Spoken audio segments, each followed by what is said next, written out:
মা, তোমার ব্রা যখন ওয়াশিং মেশিনে আটকে গেছিল সেটা বের করার সময় আমার যে অনুভূতি হয়েছে সেটা নিয়ে কথা বলতে হবে।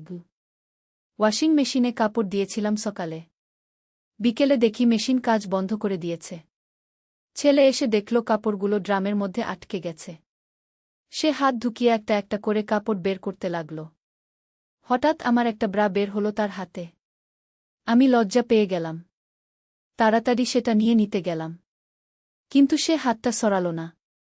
বলল, মা, তুমি লজ্জা পেজো না। আমি বললাম, দে দে, এসব তোর দেখার কিছু না। সে বলল, মা, এই কাপটা দেখে আমি প্রথমবার বুঝলাম তুমি একজন নারী। আমার মায়ের আগে তুমি একজন মহিলা। আমার মুখ টকটকে লাল হয়ে গেল। সে আমার দিকে তাকিয়ে বলল, আমি তোমাকে একজন নারী হিসেবে ভালোবাসি। তোমার এই নারীত্বকে আমি সম্মান করতে চাই স্বামী হিসেবে। বিয়ে করবে আমাকে? ওয়াশিং মেশিনের হাম্মিং সাউন্ড বন্ধ হয়ে গিয়েছিল, কিন্তু আমার হৃদয়ে একটা অদ্ভুত সুর বাজছিল। এই গল্পটি সম্পূর্ণ শুনলে আপনাদের পানি অটোমেটিক বের হয়ে যাবে, সো যত দ্রুত সম্ভব হাতের কাছে টিস্যু নিয়ে বসে পড়ো। বিছানার চাদর যেন নষ্ট না হয় সেটা সম্পূর্ণ খেয়াল রাখার অনুরোধ জানিয়ে গল্পটি এখন শুরু করব। তার আগে সর্বশেষ অনুরোধ, দয়া করে এমন পানি বের করার গল্প নিয়মিত শুনতে আমাদের চ্যানেলটি সকলেই সাবস্ক্রাইব করুন। ধন্যবাদ। হ্যালো বন্ধুরা, আমার নাম শর্মিলা দাস। আমার বয়স 40 বছর। আমার স্বামীর নাম প্রদীপ দাস, বয়স 43 বছর। আমাদের 2 সন্তান, তনয় আর মিন্ময়ী। তনয় 18 বছর বয়সী, কলেজে পড়ে। মিন্ময়ী 10 বছর বয়সী, স্কুলে যায়।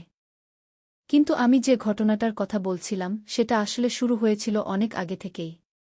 আমাদের বাসার পেছনে একটা পুরনো কূপ ছিল। সেই কূপটার নাম ছিল রহস্যের কূপ। আশেপাশের সবাই বলতো এই কূপে নাকি অদ্ভুত কিছু লুকিয়ে আছে। সেদিন সকালে ওয়াশিং মেশিনের ঘটনার পর আমি ভীষণ অস্বস্তিতে ছিলাম।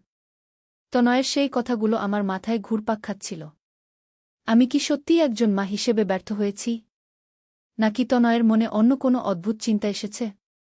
বিকেলে যখন প্রদীপ অফিস থেকে ফিরল, আমি তাকে সব কিছু খুলে বললাম। প্রদীপ শুনে একটু ভাবল, তারপর বলল, শর্মিলা, তনয় হয়তো বড় হয়ে যাচ্ছে। ছেলেদের এই বয়সে মনে নানা ধরনের চিন্তা আসে। তুমি চিন্তা করো না আগে। কিন্তু আমার মন কিছুতেই শান্ত হচ্ছিল না। রাতে যখন সবাই ঘুমিয়ে পড়ল, আমি একা বারান্দায় বসেছিলাম। হঠাৎ দেখি পেছনের কূপের দিক থেকে একটা অদ্ভুত আলো আসছে। প্রথমে ভাবলাম চোখের ভুল হয়তো। কিন্তু না, আলোটা সত্যিই ছিল। আমি ধীরে ধীরে কূপের দিকে এগিয়ে গেলাম। কূপের কাছে গিয়ে দেখি একটা পুরনো চামড়ার বাক্স পড়ে আছে। বাক্সটা খুলে দেখি ভেতরে একটা পুরনো ডায়েরি আর কিছু ছবি। ডায়েরিটা খুলে পড়তে শুরু করলাম। ডায়েরিতে লেখা ছিল, আমার নাম কমলা দেবী। আজ থেকে 50 বছর আগে আমি এই বাড়িতে থাকতাম। আমার স্বামী রামেশ্বর আর ছেলে বিমল। একদিন আমার ছেলে বিমল আমাকে বলল, মা, আমি তোমাকে খুব ভালোবাসি। কিন্তু এই ভালোবাসাটা অন্য রকম। আমি বুঝতে পারছিলাম না সে কি বলতে চাইছে। বিমল তখন আমাকে বলল, মা, তুমি শুধু আমার মা না, তুমি একজন সুন্দরী নারী। আমি তোমাকে স্ত্রী হিসেবে পেতে চাই। আমি শুনে ভীষণ ধাক্কা খেলাম। একই পাপের কথা বলছে আমার ছেলে? কিন্তু বিমল আমাকে বুঝালো, মা, এটা পাপ নয়। এটা ভালোবাসা। তুমি এত সুন্দর, এত যত্ন নাও আমার। আমি চাই তুমি সারা জীবন আমার পাশে থাকো। আমি তখন বিমলকে বললাম, বিমল, তুমি এই ভুল পথ থেকে ফিরে এসো। আমি তোমার মা। এ ধরনের কথা বলা উচিত নয়। কিন্তু বিমল বুঝতে পারছিল না। সে আরও জোরাজুরি করতে লাগল। একদিন রাতে সে আমার ঘরে এসে গিয়ে ডায়েরি পড়তে পড়তে আমার হাত কাঁপছিল। এ কি পড়ছি আমি? এ যেন আজকের ঘটনারই প্রতিধ্বনি। আমি দ্রুত পরের পাতা উল্টালাম। সেদিন রাতে বিমল আমার ঘরে এসে বলল, মা, আমি আর পারছি না। তুমি আমাকে বিয়ে করো। আমি তখন চিৎকার করে উঠলাম। রামেশ্বর ছুটে এলো। সব শুনে সে বিমলকে বাড়ি থেকে বের করে দিল। কিন্তু বিমল আমাদের ছেড়ে যাবার আগে বলল, মা, আমি তোমাকে পেতেই হবে। এই কূপে একটা গুপ্ত সুড়ঙ্গ আছে। এই সুড়ঙ্গ দিয়ে অন্য একটা জগতে যাওয়া যায়। সেখানে আমরা একসাথে থাকতে পারব। সেদিনের পর থেকে বিমলের আর কোনো খবর পাইনি। কিন্তু মাঝে মাঝে রাতে কূপের দিক থেকে অদ্ভুত আওয়াজ শুনতে পাই। মনে হয় বিমল আমাকে ডাকছে। আজ আমি এই ডায়েরি লিখে কূপের কাছে রেখে দিলাম। যদি কোনোদিন এই বাড়িতে আমার মতো কোনো মা আসে, সে যেন সাবধান হয়ে যায়। যদি তার ছেলে তার সাথে অস্বাভাবিক আচরণ করে, তাহলে সে যেন এই কূপের কাছে আসে। এখানে একটা গোপন রহস্য লুকিয়ে আছে গি। ডায়েরি পড়ে আমার সারা শরীরে কাঁপুনি দিল। একই রকম কাকতালীয় ব্যাপার। 50 বছর আগে এই বাড়িতেই আমার মতো একজন মায়ের সাথে একই ঘটনা ঘটেছে। আমি ডায়েরির পরের পাতা উল্টালাম। সেখানে একটা ম্যাপ আঁকা ছিল। ম্যাপে দেখানো হয়েছিল কূপের ভেতরে একটা গোপন সিঁড়ি আছে। সেই সিঁড়ি দিয়ে নিচে নেমে গেলে একটা গুপ্ত সুড়ঙ্গ পাওয়া যাবে। আমি দ্বিধায় পড়ে গেলাম। এই মাঝরাতে কূপের ভেতরে নামব? কিন্তু কৌতূহল আমাকে পেয়ে বসল। হয়তো এখানে তনয়ের আচরণের কোনো সমাধান পাব। আমি একটা টর্চলাইট নিয়ে কূপের কাছে গেলাম। কূপের ভেতরে তাকিয়ে দেখি সত্যিই একপাশে একটা পাথরের সিঁড়ি আছে। সিঁড়িটা অনেক পুরনো, কিন্তু ভাঙা নয়। আমি ধীরে ধীরে সিঁড়ি দিয়ে নিচে নামতে লাগলাম। নিচে নেমে দেখি একটা লম্বা সুড়ঙ্গ। সুড়ঙ্গের দেওয়ালে অদ্ভুত সব চিত্র আঁকা। চিত্রগুলোতে দেখা যাচ্ছে মা আর ছেলের মধ্যে কিছু একটা ঘটছে। আমি সুড়ঙ্গ দিয়ে এগিয়ে চললাম। অনেকক্ষণ হাঁটার পর একটা বড় গুহার মতো জায়গায় পৌঁছালাম। সেখানে আশ্চর্যজনকভাবে অনেক আলো। আলোর উৎস দেখতে পেলাম না, কিন্তু পুরো জায়গাটা উজ্জ্বল। গুহার মাঝখানে একটা বড় পাথর। পাথরের উপর একটা বই রাখা। আমি বইটা হাতে নিয়ে খুললাম। বইটার নাম মাতি হৃদয়ের রহস্য। বইতে লেখা ছিল, যুগে যুগে কিছু মায়েরা এমন পরিস্থিতির সম্মুখীন হন যখন তাদের ছেলেরা তাদের প্রতি অস্বাভাবিক আকর্ষণ অনুভব করে। এটি একটি প্রাকৃতিক মানসিক বিকাশের অংশ। কিন্তু বেশিরভাগ ক্ষেত্রে এই অনুভূতি নিয়ন্ত্রণ করা যায়। আমি আরও পড়তে লাগলাম। এই অনুভূতির মূল কারণ হল ছেলেরা যখন বয়ঃসন্ধিকালে পৌঁছায় তখন তারা মায়ের মধ্যে প্রথম নারীর প্রতিচ্ছবি দেখে। এটি সম্পূর্ণ স্বাভাবিক। কিন্তু সমস্যা হয় যখন এই অনুভূতি নিয়ন্ত্রণের বাইরে চলে যায়। বইয়ের পরের অংশে লেখা ছিল, এই সমস্যার সমাধান হল মা এবং ছেলে দুজনেরই বুঝতে হবে যে এটি একটি অস্থায়ী মানসিক অবস্থা। মায়ের উচিত ছেলের সাথে খোলামেলা আলোচনা করা। ছেলেকে বুঝাতে হবে যে মা ও ছেলের সম্পর্ক পবিত্র এবং এটি কখনো অন্য কিছুতে রূপান্তরিত হতে পারে না। আমি বইটি পড়ে অনেক কিছু বুঝতে পারলাম। তনয়ের আচরণ আসলে একটি স্বাভাবিক মানসিক বিকাশের অংশ। আমার উচিত ছিল তার সাথে ধৈর্য ধরে কথা বলা, তাকে বুঝানো।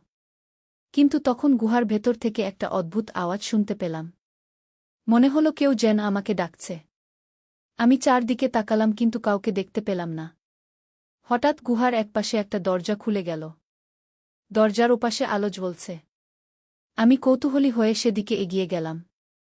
দরজা পেরিয়ে ভেতরে ঢুকে দেখি একটা অপূর্ব সুন্দর বাগান। বাগানে রকমারি ফুল ফুটে আছে। বাগানের মাঝখানে একটা ছোট্ট কুটির। আমি কুটিরের দিকে এগিয়ে গেলাম। কুটিরের দরজা খোলা। ভেতরে ঢুকে দেখি একজন বয়স্ক মহিলা বসে আছেন। মহিলার চেহারা অনেক শান্ত, চোখে এক ধরনের প্রশান্তি। মহিলা আমাকে দেখে হাসলেন। বললেন, তুমি নিশ্চয়ই শর্মিলা?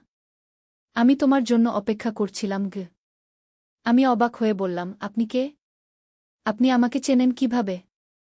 মহিলা বললেন, আমি কমলা। সেই কমলা যার ডায়েরি তুমি পড়েছ। আমি এখানে গত 50 বছর ধরে আছি। আমার চোখ ছানাবড়া। কি বলছেন আপনি? 50 বছর ধরে এখানে? এটা কি রকম জায়গা? কমলা দেবী বললেন, এই জায়গাটা একটা বিশেষ মাত্রা। এখানে সময় অন্যভাবে চলে। আমি এখানে এসেছিলাম আমার ছেলে বিমলের খোঁজে। বিমল এই সুড়ঙ্গ দিয়ে চলে গিয়েছিল। আমিও তার খোঁজে এখানে এসেছিলাম। কিন্তু বিমল কোথায়? আমি জিজ্ঞেস করলাম। কমলা দেবী দীর্ঘশ্বাস ফেলে বললেন, বিমল এখানে এসেছিল। কিন্তু এখানে এসে সে বুঝতে পারল যে তার মায়ের প্রতি যে অনুভূতি সেটা ভুল। এখানে একটা বিশেষ শক্তি আছে যা মানুষের মনের গভীরের অনুভূতিগুলোকে পরিষ্কার করে দেয়। আমি বুঝতে পারছিলাম না। মানে? কমলা দেবী বুঝিয়ে বললেন, দেখো শর্মিলা, ছেলেরা যখন বয়ঃসন্ধিকালে পৌঁছায় তখন তাদের মনে নানা ধরনের জটিল অনুভূতি আসে। তারা মায়ের প্রতি ভালোবাসা আর অন্য ধরনের আকর্ষণের মধ্যে পার্থক্য করতে পারে না। কিন্তু সময়ের সাথে সাথে এই বিভ্রান্তি দূর হয়ে যায়। বিমল এখানে এসে সেটা বুঝতে পারল। সে অনুধাবন করল যে তার মায়ের প্রতি যে অনুভূতি সেটা আসলে গভীর ভালোবাসা এবং সম্মান। কিন্তু সেই অনুভূতিকে সে ভুলভাবে ব্যাখ্যা করেছিল। আমি জিজ্ঞেস করলাম, তাহলে বিমল এখন কোথায়? কমলা দেবী বললেন, বিমল বুঝতে পারার পর আমার কাছে ক্ষমা চাইল। তারপর সে বাস্তব জগতে ফিরে গেল। সে বিয়ে করেছে, সন্তানের বাবা হয়েছে। এখন সে খুব সুখে আছে গু। তাহলে আপনি এখনো এখানে কেন? কমলা দেবী একটু হেসে বললেন, আমি এখানে থেকে গেলাম অন্য মায়েদের সাহায্য করার জন্য। যেসব মায়েরা আমাদের মতো পরিস্থিতির সম্মুখীন হয় তাদের সাহায্য করি গু। আমি বললাম, কিন্তু আমার তনয়ের ব্যাপারে আমি কি করব? কমলা দেবী বললেন, তুমি বাড়ি ফিরে গিয়ে তনয়ের সাথে খোলামেলা কথা বলো। তাকে বুঝাও যে এই অনুভূতিগুলো স্বাভাবিক, কিন্তু সেগুলোকে সঠিকভাবে বুঝতে হবে।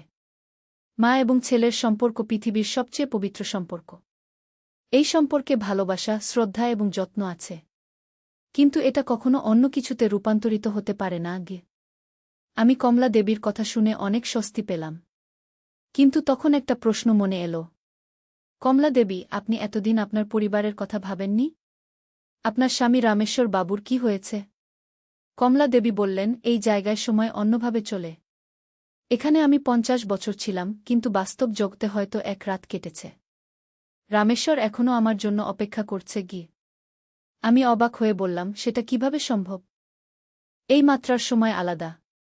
এখানে যত সময় কাটুক, বাস্তব জগতে খুব কম সময় যায়। এটা একটা রহস্যময় জায়গা। কমলা দেবী তখন আমাকে বললেন, তুমি এখন বাড়ি ফিরে যাও। তোমার পরিবারের কাছে ফিরে যাও। তনয়ের সাথে ধৈর্য ধরে কথা বলো। দেখবে সব ঠিক হয়ে যাবে। আমি বললাম, কিন্তু আমি এই জায়গা থেকে বের হব কিভাবে? কমলা দেবী হেসে বললেন, তুমি যেভাবে এসেছ সেভাবেই ফিরে যাও।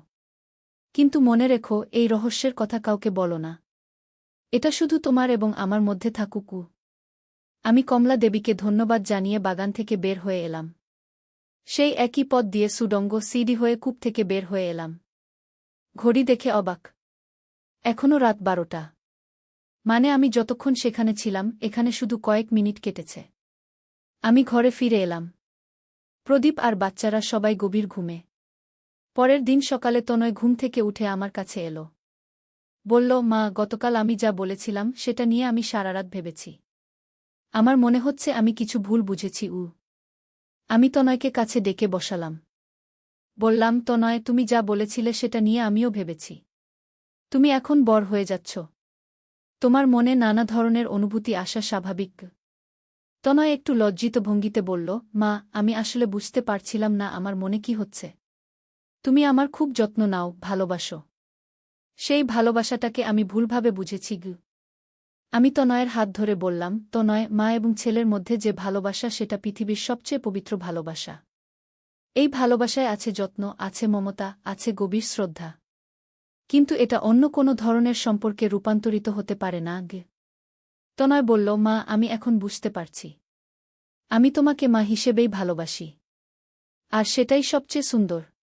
তুমি আমার মা, আমার প্রথম গুরু, আমার সবচেয়ে কাছের মানুষ গো। আমি তনয়কে জড়িয়ে ধরলাম। মনে হলো একটা বিশাল বোঝা আমার বুক থেকে নেমে গেল। কিন্তু আমাদের এই কথোপকথন শুনে হাজির হল মিনময়ী। সে বলল, মা, তোমরা কি নিয়ে কথা বলছ? আমি হেসে বললাম, কিছু না মা, আমরা শুধু মা-ছেলের সম্পর্ক নিয়ে কথা বলছিলাম গু। মিনময়ী বলল, আমি কিন্তু জানি তোমরা গোপনে কি করছ। তোমরা পেছনের কূপের কাছে গিয়েছিলে গু। আমি চমকে উঠলাম। তুমি কিভাবে জানলে? মিনময়ী বলল, আমি রাতে ঘুম থেকে উঠে দেখি তুমি নেই। জানালা দিয়ে দেখি তুমি কূপের কাছে যাচ্ছ। আমিও দূর থেকে দেখেছি তুমি কূপের ভেতরে নেমেছ গু। তনয় অবাক হয়ে বলল, মা, তুমি রাতে কূপের ভেতরে গিয়েছিলে? কেন? আমি একটু ভাবলাম। মিনময়ী এবং তনয় দুজনেই আমার সন্তান। তাদের কাছে মিথ্যে বলা উচিত হবে না। তাই আমি সিদ্ধান্ত নিলাম সত্য বলব। আমি বললাম, আসলে কূপের কাছে একটা পুরনো ডায়েরি পেয়েছিলাম। সেই ডায়েরিতে অনেক বছর আগের একটা পরিবারের কথা লেখা ছিল। তাদের সমস্যা আর আমাদের সমস্যা একই রকম ছিল। তাই আমি কূপের ভেতরে গিয়ে দেখতে চেয়েছিলাম সেখানে কি আছে গি। মিনময়ী কৌতূহলী হয়ে বলল, তাহলে কি পেয়েছিলে সেখানে? আমি বললাম, একটা গোপন সুডঙ্গ আর একটা গুহা। সেখানে অনেক পুরনো বই পেয়েছি। সেই বইয়ে পারিবারিক সমস্যার সমাধান লেখা ছিল গু। তনয় বলল, মা, আমিও দেখতে চাই সেই জায়গা গু। আমি বললাম, না তো নয়, সেই জায়গা একটু বিপজ্জনক। তোমাদের যাওয়া ঠিক হবে না গি। কিন্তু মিনময়ী আর তনয় দুজনেই জিদ ধরল। তারা বলল, মা, আমরা তোমার সাথে যাব। তুমি একা গেলে আমরা চিন্তায় থাকব। আমি অনেক বুঝিয়েও পারলাম না। শেষে মনে হলো ওদের সাথে নিয়ে গেলে হয়তো ভালো হবে। অন্তত ওরা নিজেরা গোপনে যাবে না। সেদিন রাতে আমি তনা আর মিন্ময়ীকে নিয়ে কূপের কাছে গেলাম। প্রদীপ গভীর ঘুমেছিল। আমি ওদের বললাম, তোমরা আমার সাথে থাকবে। কোথাও আলাদা হয়ে যাবে না আগি। আমরা তিনজন কূপের ভেতরে নামলাম। তনা আর মিন্ময়ী অবাক হয়ে দেখছিল পুরনো সিডি আর সুডঙ্গ। মিন্ময়ী বলল, মা, এই সুডঙ্গকে বানিয়েছে? এত পুরনো দেখাচ্ছে গু। আমি বললাম, এটা বহু বছর আগে তৈরি হয়েছে। কে তৈরি করেছে সেটা জানা নেই গু। আমরা সুডঙ্গ দিয়ে এগিয়ে চললাম। গুহায় পৌঁছে তনয় বলল, মা, এই জায়গা এত আলো কোথা থেকে আসছে? আমি বললাম, এটা একটা রহস্য। এই আলোর কোনো উৎস দেখা যায় না আগে। মিন্ময়ী সেই বইটা দেখে বলল, মা, এই বইটা কি? আমি বললাম, এটা পারিবারিক সমস্যার সমাধান নিয়ে লেখা একটা বই। তনয় বইটা হাতে নিয়ে পড়তে শুরু করল। কিছুক্ষণ পড়ার পর সে বলল, মা, এই বইয়ে লেখা আছে যে কিশোর বয়সে ছেলেমেয়েদের মনে নানা ধরনের বিভ্রান্তি আসে। কিন্তু সঠিক গাইডেন্স পেলে সেই বিভ্রান্তি দূর হয়ে যায়। আমি বললাম, ঠিকই তো। তোমার যেই অনুভূতি হয়েছিল সেটাও এই ধরনের বিভ্রান্তি গু। তনয় বলল, মা, আমি এখন পুরোপুরি বুঝতে পারছি। আমি তোমাকে মা হিসেবেই ভালোবাসি। এটাই স্বাভাবিক, এটাই সঠিক। মিন্ময়ীও বলল, হ্যাঁ, মায়ের প্রতি সন্তানের ভালোবাসা সবচেয়ে পবিত্র। তখন আমি ওদের সেই গোপন দরজার কথা বললাম। আমি বললাম, এই গুহার ভেতরে আরেকটা জায়গা আছে। সেখানে একজন বয়স্ক মহিলা আছেন যিনি পারিবারিক সমস্যার সমাধান দেন গু। তনা আর মিন্ময়ী দুজনেই কৌতূহলী হয়ে বলল, আমরাও সেই মহিলার সাথে দেখা করতে চাই গু। আমি ওদের নিয়ে সেই গোপন দরজার কাছে গেলাম। দরজা খুলে বাগানের ভেতরে ঢুকলাম। কমলা দেবী আগের মতোই কুটিরে বসেছিলেন। কমলা দেবী আমাদের দেখে হাসলেন। বললেন, আহা, তুমি তোমার সন্তানদের নিয়ে এসেছ গু। তনা আর মিন্ময়ী কমলা দেবীকে প্রণাম করল। কমলা দেবী ওদের আশীর্বাদ করলেন। কমলা দেবী বললেন, তনয়, তুমি কি এখন বুঝতে পেরেছ যে তোমার মায়ের প্রতি তোমার অনুভূতি আসলে কি? তনয় বলল, হ্যাঁ দিদি, আমি বুঝতে পেরেছি। আমি আমার মাকে মা হিসেবেই ভালোবাসি। এটাই সবচেয়ে সুন্দর গু। কমলা দেবী খুশি হয়ে বললেন, খুব ভালো। তুমি সঠিক পথ খুঁজে পেয়েছ গু। মিন্ময়ী জিজ্ঞেস করল, দিদি, আপনি এখানে কতদিন ধরে আছেন? কমলা দেবী বললেন, অনেক দিন। আমি এখানে থেকে পরিবারগুলোকে সাহায্য করি যারা এই ধরনের সমস্যায় পড়ে। তনয় বলল, দিদি, এই জায়গাটা কি? এখানে সময় কেন অন্যভাবে চলে? কমলা দেবী বললেন, এটা একটা বিশেষ মাত্রা। এই মাত্রায় মানুষের মন পরিষ্কার হয়ে যায়। যেসব বিভ্রান্তি থাকে সেগুলো দূর হয়ে যায়। আমি জিজ্ঞেস করলাম, কমলা দেবী, আপনি কি কখনো এই জায়গা ছেড়ে যাবেন? কমলা দেবী একটু হেসে বললেন, হ্যাঁ, শীঘ্রই। আমার কাজ প্রায় শেষ। এখন আর খুব কম পরিবার এই ধরনের সমস্যায় পড়ে। মানুষ এখন অনেক বেশি সচেতন। মিন্ময়ী বলল, তাহলে আপনি আপনার পরিবারের কাছে ফিরে যাবেন? কমলা দেবী বললেন, হ্যাঁ, আমার স্বামী রামেশ্বর আমার জন্য অপেক্ষা করছে। আমার ছেলে বিমল এখন একটা সুখী পরিবার নিয়ে আছে গিউ। তনয় বলল, দিদি, আপনি যখন ফিরে যাবেন তখন এই জায়গার কি হবে? কমলা দেবী বললেন, এই জায়গা থেকে যাবে। ভবিষ্যতে যদি কোনো পরিবার এই ধরনের সমস্যায় পড়ে তারা এখানে এসে সমাধান খুঁজে পাবে গু। আমরা কমলা দেবীর সাথে অনেকক্ষণ কথা বললাম। তিনি আমাদের পারিবারিক জীবন সম্পর্কে অনেক ভালো পরামর্শ দিলেন। কমলা দেবী বললেন, শর্মিলা, তুমি একজন আদর্শ মা। তোমার সন্তানেরা তোমাকে খুব ভালোবাসে। তনয় একটু বিভ্রান্তিতে পড়েছিল, কিন্তু সেটা এখন দূর হয়ে গেছে গিউ। আমি বললাম, এসব আপনার কৃপায়। কমলা দেবী বললেন, না, এসব তোমার ধৈর্য আর ভালোবাসার কারণে। তুমি তনয়ের সাথে রেগে যাওনি, বরং তাকে বোঝার চেষ্টা করেছ। মিন্ময়ী বলল, দিদি, আমাদের পরিবার কি সবসময় এভাবেই সুখে থাকবে? কমলা দেবী হেসে বললেন, হ্যাঁ মা, তোমাদের পরিবারে অনেক ভালোবাসা আছে। এই ভালোবাসা তোমাদের সবসময় একসাথে রাখবে গু। তখন আমার মনে একটা প্রশ্ন এলো। আমি বললাম, কমলা দেবী, আমাদের পরিবারে আর কোনো সমস্যা আসবে কি? কমলা দেবী বললেন, জীবনে সমস্যা আসবেই। কিন্তু তোমাদের পরিবারে যে একতা আর ভালোবাসা আছে সেটা দিয়ে তোমরা সব সমস্যার সমাধান করতে পারবে গু। আমরা কমলা দেবীর কাছ থেকে বিদায় নিয়ে আবার গুহায় ফিরে এলাম। তনয় সেই বইটা আবার পড়তে লাগল। তনয় বলল, মা, এই বইয়ে আরও অনেক কিছু লেখা আছে। এখানে লেখা আছে কিভাবে পারিবারিক বন্ধন আরও মজবুত করা যায়। আমি বললাম, তাহলে সেটা পড়ো। আমরা সেই অনুযায়ী চলার চেষ্টা করব। তনয় পড়তে লাগল, পরিবারের সবার মধ্যে খোলামেলা কথা বলার অভ্যাস থাকতে হবে। কোনো কিছু গোপন রাখা উচিত নয়। একে অপরের মতামতকে সম্মান করতে হবে। মিন্ময়ী বলল, এটা তো আমাদের পরিবারেই আছে। আমরা সবাই একসাথে বসে সব বিষয়ে আলোচনা করি। আমি বললাম, ঠিক। আমাদের পরিবারের এটাই বিশেষত্ব। তনয় আরও পড়ল, পরিবারের সদস্যদের একে অপরের ব্যক্তিত্বকে বুঝতে হবে। কেউ কেউ চুপচাপ, কেউ কেউ খোলামেলা। সবার স্বভাবকে মেনে নিতে হবে। আমি বললাম, এটাও খুব গুরুত্বপূর্ণ। আমাদের পরিবারে প্রদীপ একটু চুপচাপ, তনয় মাঝামাঝি, আর মিন্ময়ী খুব কথা বলে। কিন্তু আমরা সবাই একে অপরকে বুঝি। তনয় বইয়ের আরেকটা অংশ পড়ল, পরিবারে কোনো সমস্যা হলে সবাই মিলে সমাধান করার চেষ্টা করতে হবে। একা একা কষ্ট পেতে হবে না। মিন্ময়ী বলল, আজকের ঘটনাই তো তার প্রমাণ। তনয় ভাইয়ার সমস্যা হলে আমরা সবাই মিলে সমাধান করেছি। আমি খুশি হয়ে বললাম, ঠিকই তো। এটাই তো পরিবারের শক্তি। আমরা গুহা থেকে বের হয়ে সুড়ঙ্গ দিয়ে কূপের দিকে এগিয়ে চললাম। পথে তনয় বলল, মা, আজকের এই অভিজ্ঞতা আমার জীবনের সবচেয়ে গুরুত্বপূর্ণ অভিজ্ঞতা। আমি বললাম, কেন? তনয় বলল, আমি বুঝতে পারলাম যে পরিবারের কাছে কোনো সমস্যাই গোপন রাখা উচিত নয়। যত বড় সমস্যাই হোক, পরিবারের সাথে শেয়ার করলে সমাধান পাওয়া যায়। মিন্ময়ী বলল, আমিও অনেক কিছু শিখেছি। আমি বুঝেছি যে বড় ভাইবোনদের মাঝে মাঝে কিছু সমস্যা হতে পারে। কিন্তু সেটা নিয়ে আমাদের বিচার করা উচিত নয়, বরং সাহায্য করা উচিত। আমি গর্বিত হলাম আমার 2 সন্তানকে নিয়ে। এত কম বয়সে ওরা এত গভীর কথা বলছে। কূপ থেকে বের হয়ে আমরা বাড়িতে ফিরলাম। প্রদীপ তখনও ঘুমিয়েছিল। পরের দিন সকালে প্রদীপ উঠে জিজ্ঞেস করল, তোমরা সবাই আজ খুব খুশি দেখাচ্ছ। কি ব্যাপার? আমি, তনয় আর মিন্ময়ী একসাথে হেসে উঠলাম। তনয় বলল, বাবা, আমাদের পরিবারের একটা ছোট সমস্যার সমাধান হয়েছে। প্রদীপ বলল, কি সমস্যা? আমি তো জানতেই পারলাম না। আমি বললাম, তনয়ের মনে কিছু বিভ্রান্তি ছিল। কিন্তু এখন সব ঠিক হয়ে গেছে। প্রদীপ বলল, সেটা ভালো। কিন্তু পরের বার থেকে যে কোনো সমস্যা হলে আমাকেও জানাবে। তনয় বলল, অবশ্যই বাবা। আমরা একটা পরিবার, সবকিছু একসাথে সামলাবো। এরপর আমাদের পারিবারিক জীবন আরও সুন্দর হয়ে উঠল। তনয় তার পড়াশোনা আরও মনোযোগ দিল। সে কলেজে ভালো ফলাফল করতে লাগল। কয়েক মাস পর তনয় বলল, মা, আমার একটা বান্ধবী হয়েছে। তার নাম প্রিয়া। আমি খুশি হয়ে বললাম, সেটা খুব ভালো খবর। কবে আমাদের সাথে পরিচয় করাবে? তনয় বলল, খুব শীঘ্রই। প্রিয়া তোমাদের সাথে দেখা করতে চায়।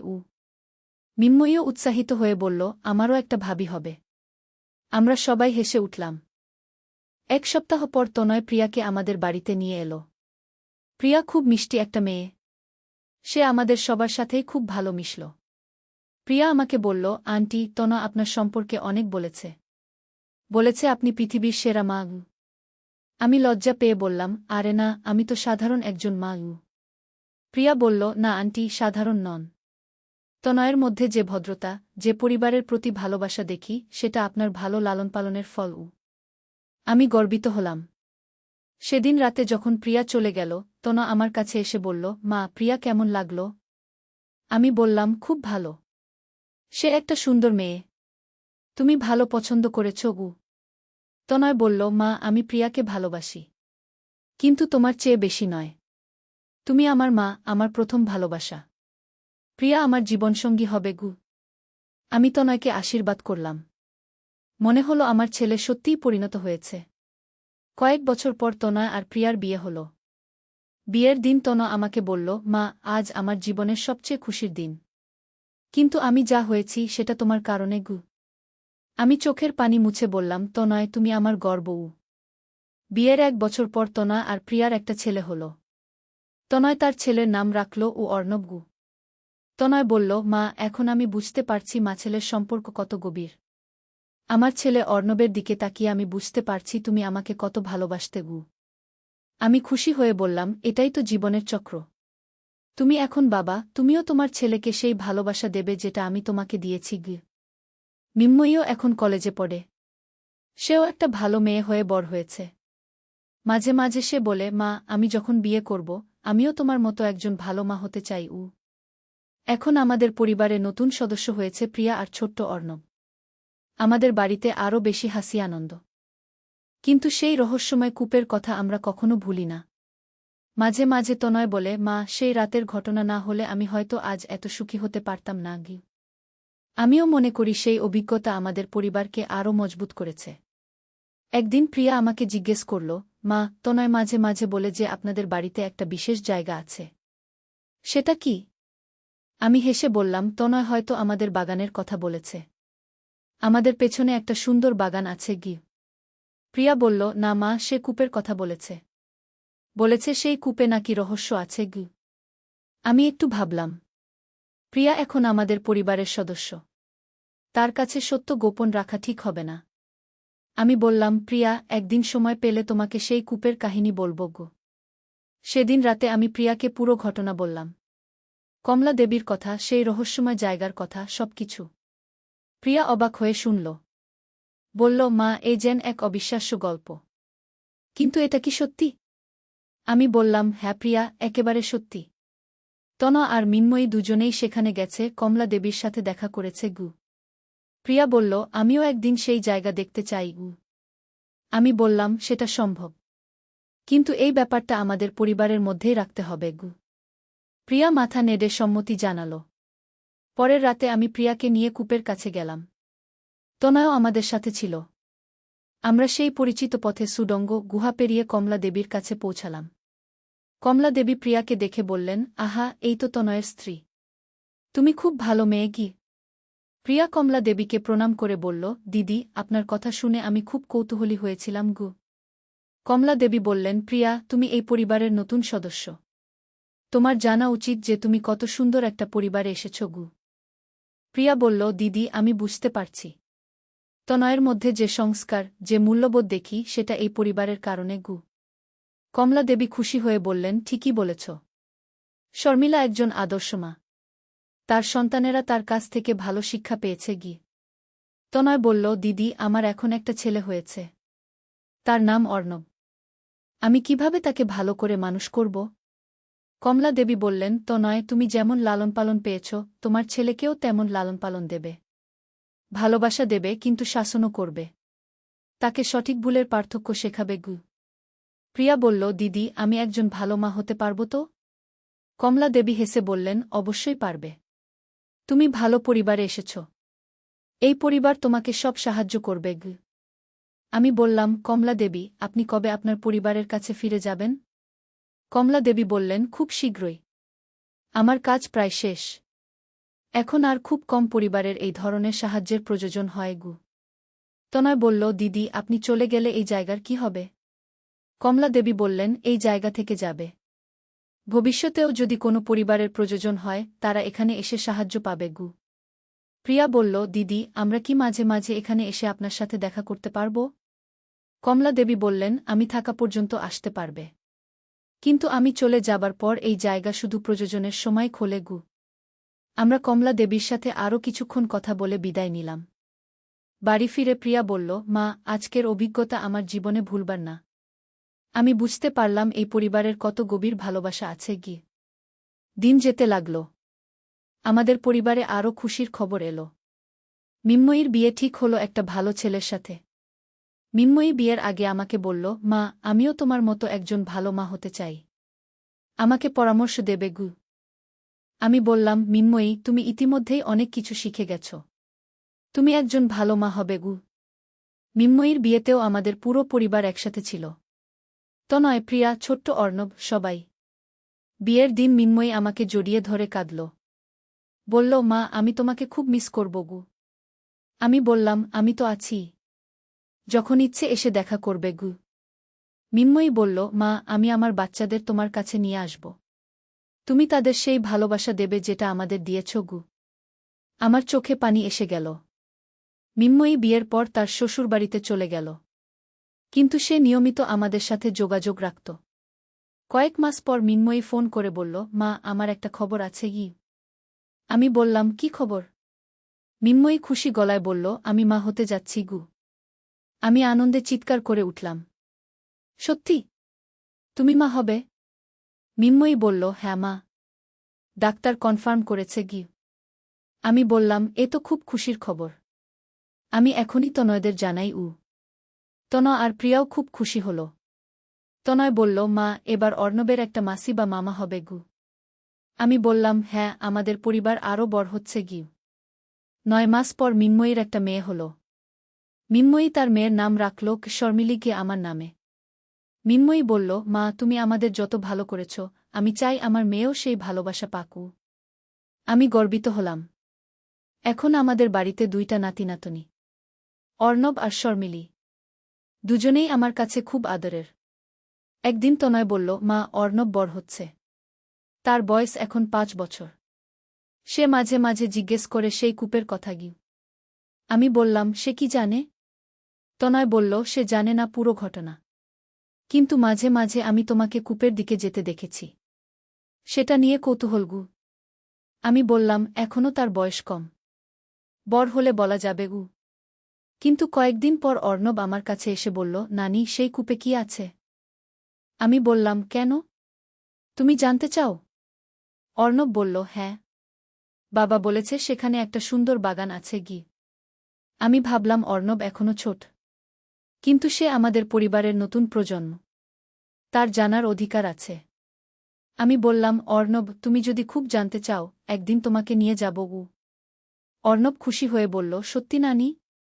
আমি বললাম, হ্যাঁ, কিন্তু তোমাকে প্রতিজ্ঞা করতে হবে যে তুমি কারো কাছে এই কথা বলবে না গি। অর্ণব গম্ভীর হয়ে বলল, আমি প্রতিজ্ঞা করছি নানি গি। সেদিন রাতে আমি অর্ণবকে নিয়ে কূপের কাছে গেলাম। তনয় আর প্রিয়াও এলো। অর্ণব কূপ দেখে অবাক হয়ে বলল, নানি, এত গভীর? আমি বললাম, হ্যাঁ, কিন্তু ভয় পেজো না। আমরা সবাই একসাথে আছি গু। আমরা সিঁড়ি দিয়ে নিচে নামলাম। অর্ণব সুড়ঙ্গ দেখে আরও অবাক। সে বলল, নানি, এই সুড়ঙ্গ কোথায় যায়? আমি বললাম, চলো দেখবে গু। গুহায় পৌঁছে অর্ণব চোখ ছানাবড়া করে ফেলল। বলল, নানি, এখানে এত আলো কোথা থেকে? আমি বললাম, এটা একটা রহস্য। অর্ণব সেই বইটা দেখে বলল, এটা কি নানি? তনয় বলল, এটা একটা বিশেষ বই। এই বইয়ে পরিবার সম্পর্কে অনেক ভালো কথা লেখা আছে গি। অর্ণব বইটা খুলে দেখতে চাইল। কিন্তু সে তো এখনও পড়তে পারে না। আমি অর্ণবকে বইয়ের একটা অংশ পড়ে শোনালাম, পরিবার হল ভালোবাসার বাগান। এই বাগানে সবাই মিলে একসাথে থাকে, একে অপরের যত্ন নেয় গি। অর্ণব বলল, আমাদের পরিবারও তো এমনই গি। আমি বললাম, ঠিকই বলেছ গু। তারপর আমরা কমলা দেবীর কাছে গেলাম। কমলা দেবী অর্ণবকে দেখে খুব খুশি হলেন। তিনি বললেন, এই তো আমাদের নতুন প্রজন্ম। তুমি কি সুন্দর। অর্ণব লজ্জা পেয়ে আমার কাছে লুকাল। কমলা দেবী বললেন, অর্ণব, তুমি খুব ভালো একটা পরিবারে জন্মেছ। তোমার নানি, তোমার বাবা মা সবাই তোমাকে অনেক ভালোবাসে গি। অর্ণব বলল, আমিও তাদের ভালোবাসি গি। কমলা দেবী বললেন, তুমি বড় হয়ে একজন ভালো মানুষ হবে। তোমার পরিবারের নাম উজ্জ্বল করবে গি। আমি বললাম, কমলা দেবী, অর্ণবকে কিছু উপদেশ দিন গু। কমলা দেবী অর্ণবকে কাছে ডেকে বললেন, অর্ণব, তুমি সবসময় সত্য কথা বলবে। বাবা মায়ের কথা মানবে। পড়াশোনা ভালো করবে। আর সবচেয়ে গুরুত্বপূর্ণ, তুমি সবার সাথে ভালো ব্যবহার করবে গি। অর্ণব মাথা নাড়ল। কমলা দেবী আরও বললেন, অর্ণব, তুমি যখন বড় হয়ে বিয়ে করবে, তখন তোমার স্ত্রীকেও পরিবারের অংশ মনে করবে। তোমার পরিবার যেমন তোমাকে ভালোবাসে, তুমিও তোমার স্ত্রীকে তেমন ভালোবাসবে গি। অর্ণব বলল, আমি সব কথা মনে রাখব। বাড়ি ফিরে অর্ণব আমাকে বলল, নানি, সেই দিদি খুব ভালো। তিনি আমাকে অনেক ভালো কথা বলেছেন গু। আমি বললাম, তুমি সেই কথাগুলো মনে রাখবে? অর্ণব বলল, হ্যাঁ নানি। আমি একজন ভালো মানুষ হব। এভাবে আরও কয়েক বছর কেটে গেল। অর্ণব এখন 10 বছরের। শর্মিলীও 5 বছরের। একদিন মিনময়ী এসে বলল, মা, আমি শর্মিলীকেও সেই জায়গা দেখাতে চাই। আমি বললাম, সে এখনও অনেক ছোটই। মিনময়ী বলল, তবুও মা, সে আমাদের পরিবারের অংশ। তার জানার অধিকার আছে গু। আমি একটু ভাবলাম। তারপর রাজি হয়ে গেলাম। সেদিন রাতে আমরা সবাই মিলে কূপের কাছে গেলাম। আমি, প্রদীপ, তনয়, প্রিয়া, মিনময়ী, অর্ণব আর ছোট্ট শর্মিলী। শর্মিলী প্রথমে ভয় পেয়েছিল। কিন্তু আমরা সবাই তার সাথে থাকায় সে সাহস পেল। কমলা দেবী শর্মিলীকে দেখে বললেন, আহা, কত সুন্দর মেয়ে। আমার নাম নিয়ে নাম রেখেছে। শর্মিলী লজ্জা পেয়ে মিন্ময়ীর কাছে লুকাল। কমলা দেবী আমাদের সবাইকে বললেন, তোমাদের পরিবার দেখে আমার খুব ভালো লাগছে। তোমরা সবাই মিলে কত সুন্দরভাবে থাকছ গো। প্রদীপ বলল, কমলা দেবী, এসব আপনার আশীর্বাদে কি? কমলা দেবী বললেন, না, এসব তোমাদের ভালোবাসার কারণে কি। তখন আমি একটা প্রশ্ন করলাম, কমলা দেবী, আপনি কি আমাদের বলতে পারবেন ভবিষ্যতে আমাদের পরিবারের কি হবে? কমলা দেবী হেসে বললেন, শর্মিলা, ভবিষ্যৎ কেউ বলতে পারে না। কিন্তু তোমাদের পরিবারে যে ভালোবাসা আছে সেটা তোমাদের সবসময় একসাথে রাখবে গু। তনয় বলল, দিদি, আমাদের সন্তানেরা কি সুখী হবে? কমলা দেবী বললেন, তোমরা যেভাবে তাদের লালন পালন করছ তারা অবশ্যই সুখী হবে। তারা ভালো মানুষ হবে গি। প্রিয়া বলল, দিদি, আমি কি একজন ভালো মা হতে পেরেছি? কমলা দেবী বললেন, অবশ্যই। তুমি অর্ণবকে খুব ভালোভাবে মানুষ করছ গু। মিন্ময়ীও বলল, দিদি, আমার ব্যাপারেও বলুন ঘু। কমলা দেবী বললেন, তুমিও খুব ভালো মা। শর্মিলী তোমার কাছ থেকে ভালো শিক্ষা পাচ্ছে গি। অর্ণব বলল, দিদি, আমি কি ভালো ছেলে? কমলা দেবী অর্ণবকে কোলে নিয়ে বললেন, তুমি খুব ভালো ছেলে। তুমি বড় হয়ে অনেক ভালো কাজ করবে গে। শর্মিলীও লজ্জা লজ্জা করে বলল, আমি? কমলা দেবী শর্মিলীর মাথায় হাত বুলিয়ে বললেন, তুমিও খুব ভালো মেয়ে। তুমি বড় হয়ে তোমার নানির মতো একজন আদর্শ মহিলা হবে গে। আমি বললাম, কমলা দেবী, আজ আমাদের পুরো পরিবার এখানে এসেছে। আপনি আমাদের সবাইকে আশীর্বাদ করুন গে। কমলা দেবী আমাদের সবাইকে আশীর্বাদ করে বললেন, তোমাদের পরিবার যেন সবসময় এভাবেই একসাথে থাকে। তোমাদের মধ্যে যেন কখনো কোনো বিভেদ না আসে। তোমরা যেন সবসময় একে অপরকে ভালোবাসো। আমরা সবাই তার পা ছুঁয়ে প্রণাম করলাম। বাড়ি ফিরে আমাদের সবার মনে একটা অদ্ভুত প্রশান্তি। প্রদীপ বলল, শর্মিলা, আজকের দিনটা আমার জীবনের সেরা দিনগুলোর একটি গু। আমি বললাম, কেন? প্রদীপ বলল, আমি দেখলাম আমাদের পুরো পরিবার কত একতাবদ্ধ। আমাদের সন্তান, নাতিনাতনি সবাই কত ভালো গু। তনয় বলল, বাবা, এসব মায়ের কারণে। মা আমাদের যে শিক্ষা দিয়েছে সেটাই আমাদের পরিবারের শক্তি গু। প্রিয়াও বলল, সত্যি, আমি এই পরিবারে এসে নিজেকে খুব ভাগ্যবান মনে করি গিয়ে। মিন্ময়ী বলল, আমিও মা। আমি যতই দূরে থাকি এই পরিবারের ভালোবাসা আমাকে শক্তি দেয়া গু। অর্ণব বলল, নানি,